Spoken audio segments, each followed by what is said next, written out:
ऐसा भी होता है कि आप पाओगे ठाकुर जी का पेट भरेगा।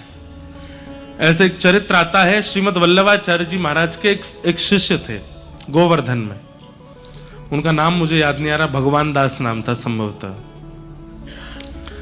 तो वो ठाकुर जी को अपना सखा मानते थे।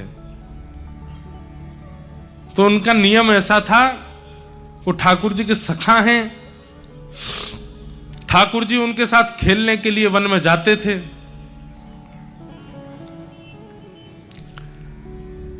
तो जब ठाकुर जी के लिए रसोई घर से थाल जाता था प्रसाद का, तो वो रसोइयाओं से बोले पहले हमको पवाओ, बाद में ठाकुर जी को पवाना। बोले क्यों?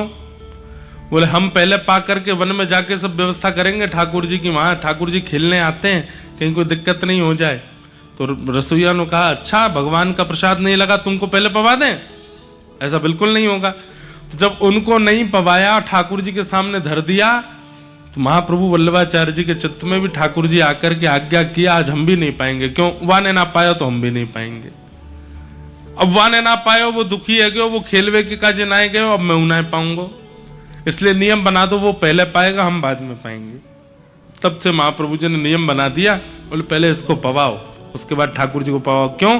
ठाकुर जी का सखा है, जितनी देर ठाकुर जी प्रसाद पाते हैं उतनी देर वन में जाके सब व्यवस्था कर लेता है। तो कई लोगों के लिए नियम ठाकुर जी ने बनवाए, पर आलसी लोग अपने सुख समृद्धि के लिए कृपया कर इस बात को ना ले लें कि भगवान तो सब जगह हैं, मैं पाऊंगा, उससे ठाकुर जी का भोग लग जाएगा। हो सकता है ठाकुर जी चाहें तो। अब माधव दास जी आता है, जगन्नाथपुरी के माधव दास जी जगन्नाथ भगवान से कहते हैं, हे महाप्रभु जी, अब मैं कुछ दिन व्रज की यात्रा पे जा रहा हूं। तो जगन्नाथ भगवान बोले तुम चले जाओगे तो हमारा मन कैसे लगेगा, हमको भी ले चलो। तो माधवदास जी बोले आप यहीं बैठे रहो। क्यों? 8 बार तो भोजन करते हो आप, सुबह से रात्रि तक 8 बार भोजन करते हैं ठाकुर जी, और मैं वृंदावन यात्रा पर पैदल चल करके जाऊंगा, 8 बार कहां से भोजन दूंगा आपको? इतने भयंकर जंगल, पहाड़, नदियां, सरोवर, तालाब सबको पार करना पड़ेगा, दुर्गम रास्ता है, आप तो भूख के कारण व्याकुल हो जाते हो, आपको लेके कैसे जाऊंगा? जगन्नाथ महाप्रभु बोले तो ठीक है, तुम चले जाओ। अब जगन्नाथ जी संग चले, इसका मतलब ये थोड़ी कि वो मूर्तिमंत होके ही चलेंगे, वो तो हृदय में बैठ के भी जा सकते हैं। ठाकुर जी हृदय में बैठ गए माधवदास जी के। अब माधवदास जी का अभ्यास था कि 4-4 दिन तक भी भूखे रह लेते थे, लेकिन ठाकुर जी चित्त में बैठ करके माधवदास जी के साथ जाने लगे, उनको पता नहीं था।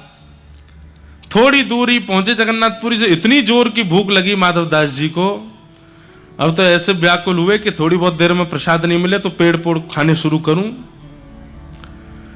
थोड़ी देर भोजन नहीं मिला तो पत्ते खाने लगे, घास खाने लगे, सामने जो आया उसी को ही खाने लगे, और स्वयं ही आश्चर्यचकित होकर खुद से ही पूछ रहे हैं, हे माधवदास, इतनी उम्र हो गई, आज तक इतनी भूख तो तुझे कभी नहीं लगी, आज ये कैसे भूख लग रही है?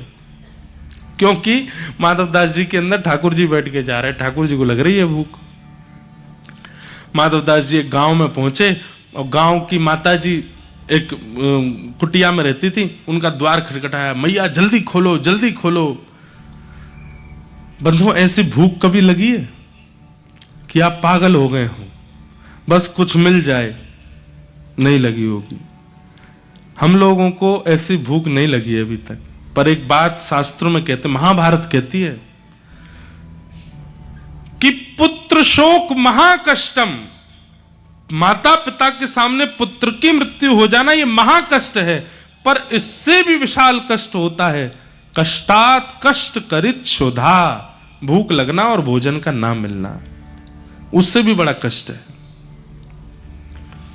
माधवदास जी की ऐसी स्थिति हो गई, गेट खटखटाने लगे, मैया बोली अरे रुको रुको, आती हूं।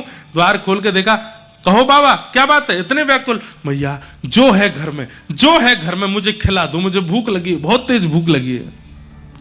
बैठो बैठो, इतने व्याकुल। बोले बैठने का मतलब जो रखा है तो बनाना नहीं है, जो रखा है दे दो, पका हुआ है बिना पका हुआ जो है सब दे दो। बोले रोटी नहीं है, आटा दे दो, मैं आटा खा लूंगा, गेहूं दे दो, गेहूं चबा लूंगा, लेकिन मुझे दो। मैया बोली सब व्यवस्था है, बैठो। माधवदास जी बैठे, भोजन थाली लगा करके दी। माधवदास जी तो पाने लगे। अब भूखा व्यक्ति वो विचार नहीं करता कि रोटी को सब्जी से लगाऊं या चावल में दाल डालूं, वो तो बस खाता है। मैया बोली आराम से धीरे धीरे खाओ, और बाबा अकेले अकेले खाए जा रहे हो, इस बालक को भी खिलाओ। माधवदास जी बोले कौन बालक? तुम्हारे बगल में जो बैठा है ये बालक? कोई बालक नहीं है मेरे बगल में। अरे बाबा ऐसे कैसे बात करते हो? निश्चित कहीं से अपहरण कर लाए हो किसी मैया के प्यारे से बालक का, और कहीं मैं तुमको पकड़वा ना दूं इसलिए मेरे सामने नाटक कर रहे हो कि कोई बालक नहीं है। ऐसा सांवला सा बालक, बड़ी बड़ी आंखें इसकी, ऐसे जीभ में पानी आ रहा है, मुंह में पानी आ रहा है, तुम्हारी थाली की ओर देख रहा है, और तुम अकेले अकेले खा रहे हो, इसको नहीं पवा रहे? माधवदास जी बोले कोई बालक नहीं है मैया, मैं अकेला हूं। अरे तुम्हारे बगल में मुझे दिख रहा है, ठोड़ी पे हाथ धर के छोटा सा गदमदरा सा बालक, पीतांबरी पहने, सांवला सलोना सा, तुम्हारी थाली की ओर देख रहा है, घुंघराले केश हैं। माधवदास जी समझ गए, बोले ओहो, तभी मैं कहूं मुझे इतनी भूख क्यों लग रही है। जगन्नाथ जी जैसे ही कहा सोई ठाकुर जी प्रकट हो गए। बोले कहो माधवदास। बोले आप आ गए। बोले तुमको क्या लगता है कि हम स्थूल रूप में ही चलते हैं साथ में? हम सूक्ष्म रूप से तुम्हारे मन में बैठ करके वृंदावन जा रहे हैं। हमको भूख लग रही है इसलिए तुम खा रहे हो।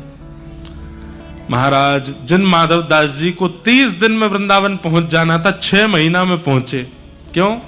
10 कदम चलते हैं फिर भूख लग जाती है, फिर अपने मन से कहते हैं हे जगन्नाथ जी नेक नेक तो सबर कर लो, कम से कम 8 बार का भोजन 4 बार कर लो। यात्रा में बहुत दिक्कत होती है, इतना खाने के बाद चला भी नहीं जाता। लोग बाग पैदल यात्रा पर जाते हैं तो 2-4 किलो वजन कम होता है। माधवदास जी जब वृंदावन पहुंचे 10 किलो वजन बढ़ गया। इतना खाते हुए गए क्योंकि ठाकुर जी चित्त में बैठ के गए। तो अगर आप ये कहते हैं कि चित्त सब जगह ठाकुर जी हैं, व्यास जी कह रहे हैं, तो चित्त में भी तो हैं, भोग लगाने की क्या अपेक्षा? अरे ठाकुर जी स्वयं कहें कि मैं चित्त में हूं, हैं तो वो सबके चित्त में, पर वो एक्टिव है कि नहीं वहां पर? आपके द्वारा पाया गया प्रसाद वहां स्वीकार कर रहे हैं कि नहीं, ये विशेष बात।